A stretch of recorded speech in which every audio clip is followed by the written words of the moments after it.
Hi, I'm Ryan Szymanski, curator for Battleship New Jersey Museum and Memorial.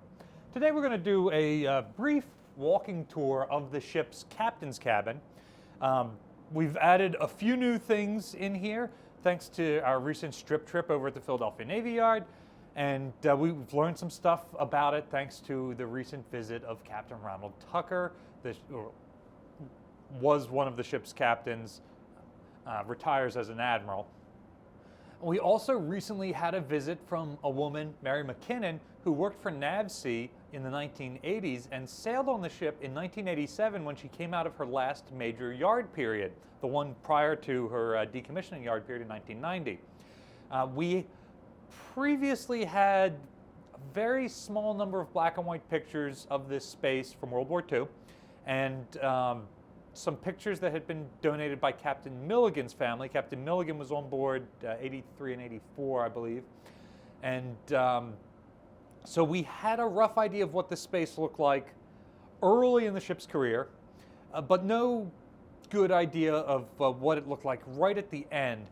And so Mary McKinnon's photographs are from much closer to our 1990 period of interpretation. And some of the stuff in there is the same as what we see in Milligan's photos, and some of it is different. So now we've got some information about the space. I guess we start over here by the exterior door. So first off, this cabin is on the O1 level all the way forward. The conning tower and then turret 2 is just in front of us. This is done pretty deliberately. So this is the captain's in-port cabin. He's only allowed to use it when the ship is in port. He has, as built, 2 at-sea cabins, one behind the bridge on the 04 level, one behind the bridge on the 08 level, although that 08 one gets deleted on New Jersey, although some of our sister ships still have theirs. Depending on which of those 2 levels the ship is being conned from, the captain will be sleeping very close to that when we're at sea, so that in an emergency he can be on the bridge very quickly. Those spaces are much smaller. This is the space that he would use to entertain dignitaries, foreign guests. And so that's why the main entrance door to the space, the exterior door, is here on the forward bulkhead. So guests that come on board, Iowa-class battleships tend to have 2 gangways deployed, an aft one for the enlisted crew, and the forward one for officers, VIPs, that sort of stuff.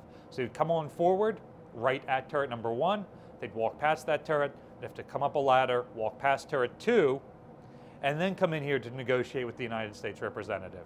So they're getting to see the towering superstructure, the 68-foot long gun barrels, very visually before they come in here. Some of the furnishing of this space is built in. Some of it we were able to deduce based on the photographs. Actually, we were able to deduce it based on where some power outlets are and what some of our sister ships had, and other stuff was confirmed by the photographs. Some of it, we don't have pictures of that part of the room. People aren't taking pictures of the room. They're taking pictures of Captain Milligan sitting at the couch, or the fancy dinner being hosted at the table, something like that. So it doesn't necessarily show us, oh, here's the whole room and how it would have looked. Yes, so one of the things that Mary McKinnon's photos show us is a general layout of the furniture, which confirms what we had already guessed. There are some outlets down here in the deck. There it is. They're welded in. And so we had a pretty good idea that that's where the end table should be that held the lamps. And so from there we could determine if there's an end table here, then there's enough room for a love seat there. There's enough room for the long couch right here. And then, of course, this end table isn't symmetrical with that one. So we were able to figure out this must be where 2 chairs go. We had all the original furniture on board. I have a strong suspicion that all of the original furniture was in this space when the museum got the ship. It might not have necessarily been in its proper position, but it wasn't in this space anymore.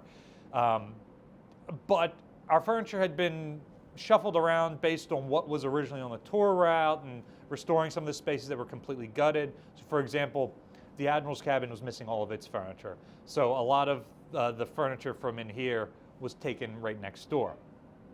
So we were able to confirm from pictures this is where the stuff goes, bring it in here, and then find other furniture that we got on strip trips or we found elsewhere on the ship in spaces that aren't open to the public and get them in there. And we wrote on them in Sharpie where they came from in a part that visitors can't see. So if 100 years from now, YouTube no longer exists, all this documentation we've done is in the digital ether, and some successor of mine is like, is this how this space is supposed to go? Well, it says on there in plain English that this was the captain's cabin chair. Some of the furniture isn't entirely accurate. We know that there was a coffee table in here. The Milligan photographs show a relatively square coffee table that had a model of the ship on it.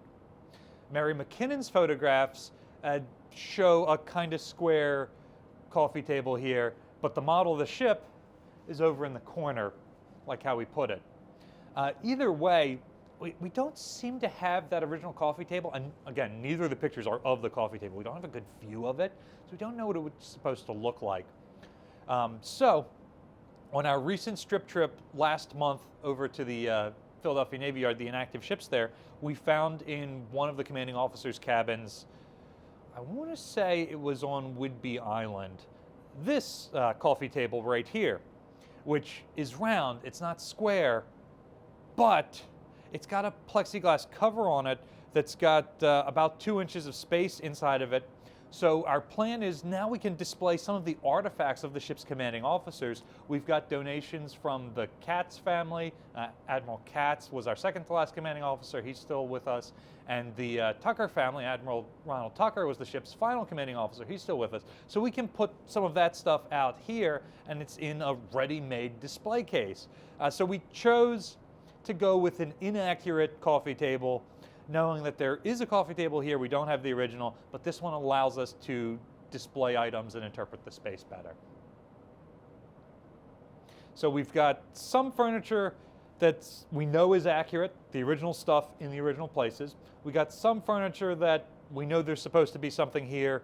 We put the best interpretive thing here. And we got other furniture, like over here in the corner, where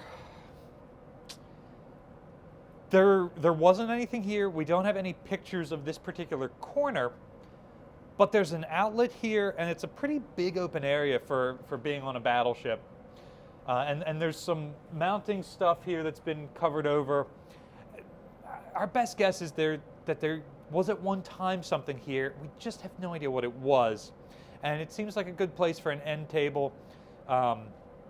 And we happened to get several extra end tables on our most recent open house. And so for the first time in the museum's history, we've got, I believe, the appropriate amount of furniture for all of the both communal spaces like Chief's Mess or the Wardroom Lounge, and private spaces like the Admiral's cabin, the Captain's cabin. And so we were able to bring something in here and put it in place. And again, we don't know what was here. We don't know for certain that there was something here. But we were able to get something, and it seems to fit with the decor of the room reasonably well enough. Honestly, I like that it's a lighter color, a lighter wood grain. It doesn't 100% fit, because there's another indicator to my successor coming in here that, hey, this isn't mounted to anything. It's a different type of wood grain. This must be something that the museum put in as opposed to something that's original. So, continuing in our tour around the room.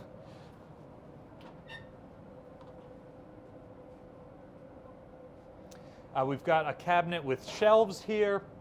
It's got this original wood grain paint job on it, as opposed to the like vinyl veneer that's on the 80s era furniture. There's a strong chance that this furniture was actually put in the 60s. We just don't have enough pictures to know for sure, but the color scheme is different from what the other Iowas have. So this has a lot of shelving space. So the captain has a stateroom that's adjacent to this that has all of his stuff for like where his clothes go, his armoires and his dressers and those sorts of things. So this is probably stuff relating to mess on board.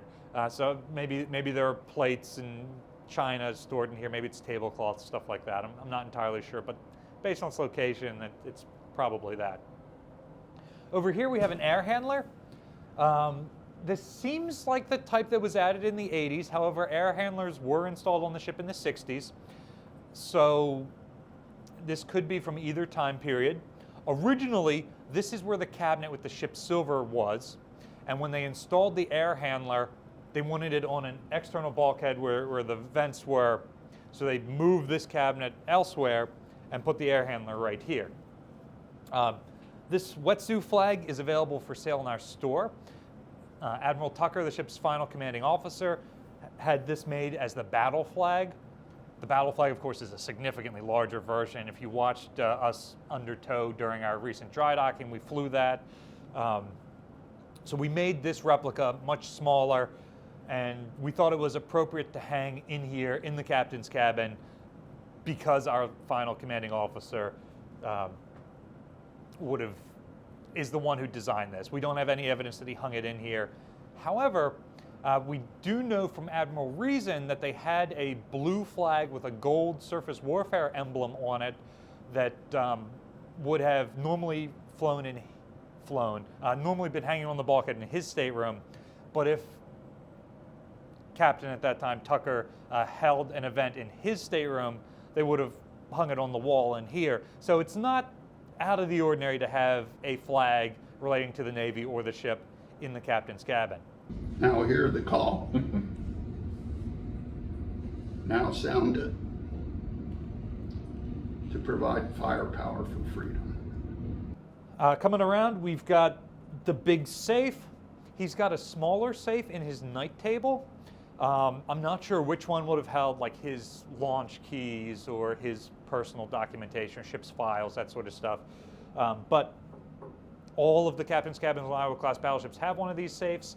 Ours is out here in the cabin. I know Missoura's is back there in the stateroom. This is dead space otherwise. There's the safe works as a really good end table. There would have been a handful of pictures of the ship on this bulkhead. We chose to use this bulkhead for pictures of our 19 commanding officers. You have the table here. This is the table kind of collapsed down to one of its smaller sizes for a more intimate setting. If you visit Battleship Missoura, they've got several of the leafs in the table and it's expanded outwards. One of the cool things, under the table at the head seat here, there is a call button. Those show up in a couple places around the space, but the captain can push, there's actually two buttons there. One calls his steward, who would be in the pantry area primarily. One calls his marine orderly, who would be outside the door. Part of why our table is set up so small is that unlike Missoura, we have an admiral's cabin next door, and there's a door that adjoins these two spaces. Our tour route comes straight through this door, so if we had the table expanded, it would really block off the flow of the tour. There wouldn't be enough room between the open door here and the table to work your way around. So this seemed like a fitting size for it. Over here we've got some side tables. Again, we've got the entrance to the pantry here. The captain doesn't eat down in the wardroom with the other officers unless they invite him down there. He more often than not eats up here. He's going to be keeping a kind of irregular schedule. So he's got his own steward, and whenever he's hungry or needs something, whenever he gets the chance for a meal, he's going to reach out to his steward and ask for something. The movie Greyhound with Tom Hanks does a really good job of showing the steward commanding officer relationship. It's a much smaller ship, but a very good depiction of that I don't think I've seen in other movies. That movie is also a really good reminder of who was restricted to being stewards during World War II. It was almost exclusively non-white sailors, and that was one of the few ratings that non-white sailors like Filipino or black men were allowed to hold on ships. And even throughout the ship's career, as the Navy does a better and better job of integrating and opening ratings to all demographics, you still see disproportionate numbers of Asian and Black Americans in these roles. These, again, likely have some of the settings for the table and that sort of stuff. Again, based on Mary McKinnon's information, we removed the model from the coffee table and brought it over here, which then allowed us to have an open-top coffee table where you can have displays in it. This is not the original model. The original model would have been a depiction of the ship in the 80s, probably about 1/350th scale, which is, I think this is a 1/600, maybe a 1/500 scale model of the ship. This is a World War II era recognition model of the ship in her World War II era configuration. And the ship's, and a commissioning pennant from the ship in the 1940s. So it was one of those nice models we had in the collection that we wanted to put out on display, and we thought it was appropriate here for lack of an 80s era model of the ship in a display case. Continuing around the space, this door leads directly into the passageway. So this passageway runs the length of the superstructure, and many of the officer berthing compartments are accessed via this passageway. The Marines orderly would be right outside. We send the tour route through the captain's stateroom, and so we don't use this door. So we leave the curtains up, and the door behind it is closed, and we put a display case in front of it. This is a replica of the ship's christening bottle. The original christening bottle still exists. It is still held by the Edison family in their collection, and we've gotten to see it several times, but we do not have it on display. They give the museum support. Charles Edison was the governor of the state when the ship was christened. His wife christened the ship. He was also the Secretary of the Navy prior to christening and earning the or winning the governorship. He was the Secretary of the Navy prior to that who authorized the name New Jersey for Hall number 62, then under construction. So it's fitting that they have the bottle. I would love to see it on display here, but absolutely fitting that it is where it is.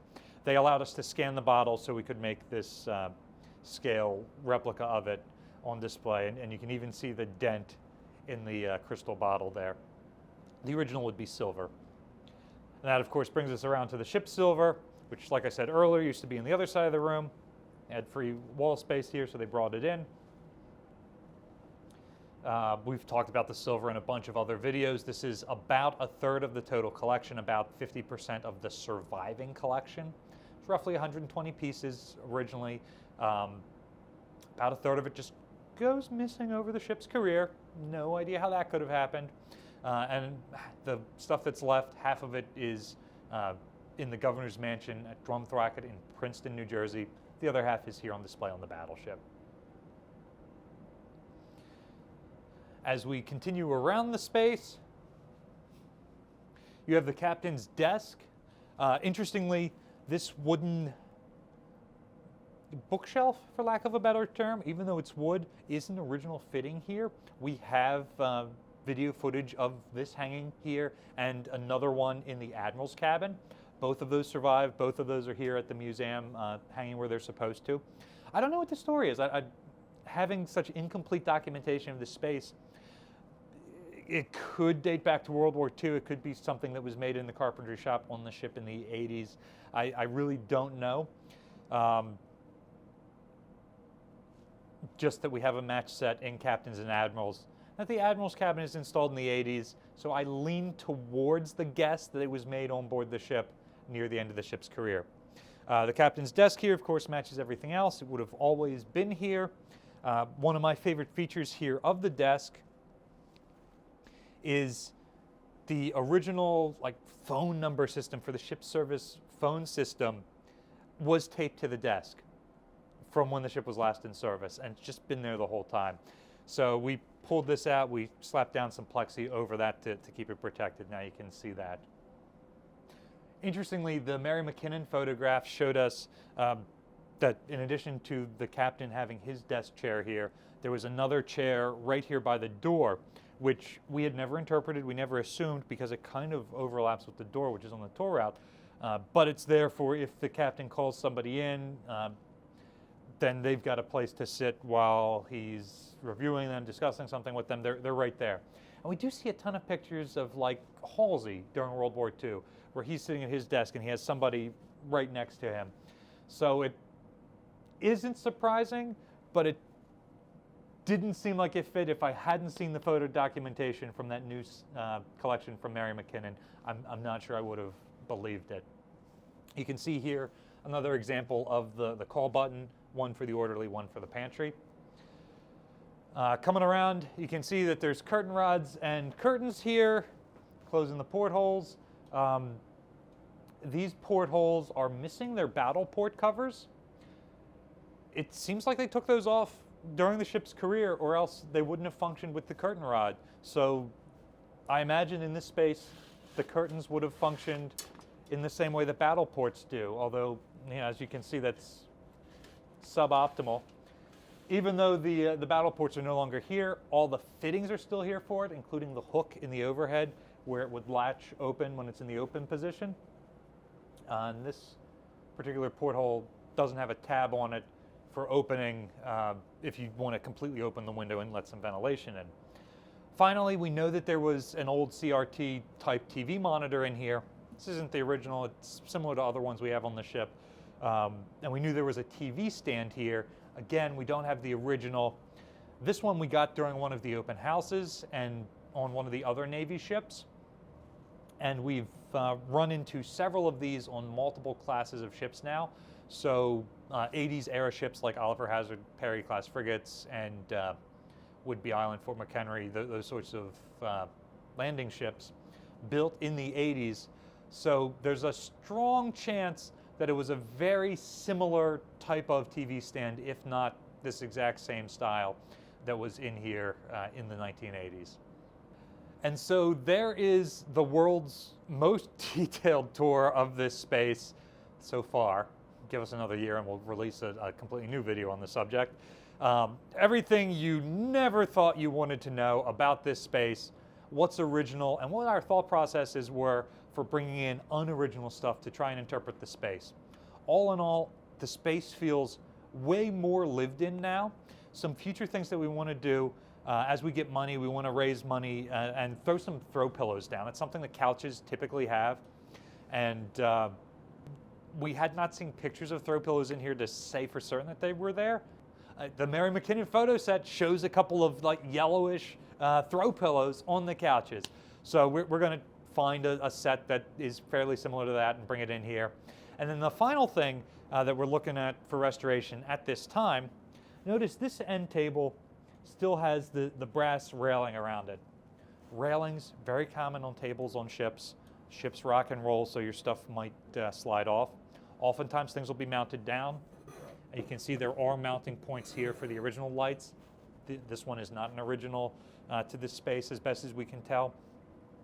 But other things, he sets his coffee cup down, doesn't want to go in too far. So mounting rails, not uncommon. This table has the original. This table over here, all of it is removed, except this tiny little half a nub of one that's broken off. So one of our donors donated several 3D printers to the museum. And we have a staff member, actually we have a couple of staff members who are pretty talented with 3D printers, but we have a staff member who specifically is working with those 3D printers that our donor / volunteer got for us. And he is creating a file for these so we can 3D print new ones to replace this. So this space's restoration has come a long way recently. There's still a small number of things we want to keep doing to make the ship look not incomplete and broken and more lived in. If you'd like to support to the ongoing restoration of the Battleship, there's a link in the description below. What are some other features that you think would be appropriate for the captain's cabin? For example, what are some other things that you think would make this space feel more lived in? What are some things that you saw in captain's cabins on ships you visited, either museum ships or many of you guys served prior? Hopefully you never got cold on the carpet in the captain's cabin. But if you did, what are some other things that you think should be in here? Let us know in the comment section down below. Battleship New Jersey receives operating support from the New Jersey Department of State, also from a number of private individuals and businesses. We really appreciate that support. It's what allows us to do these restoration projects.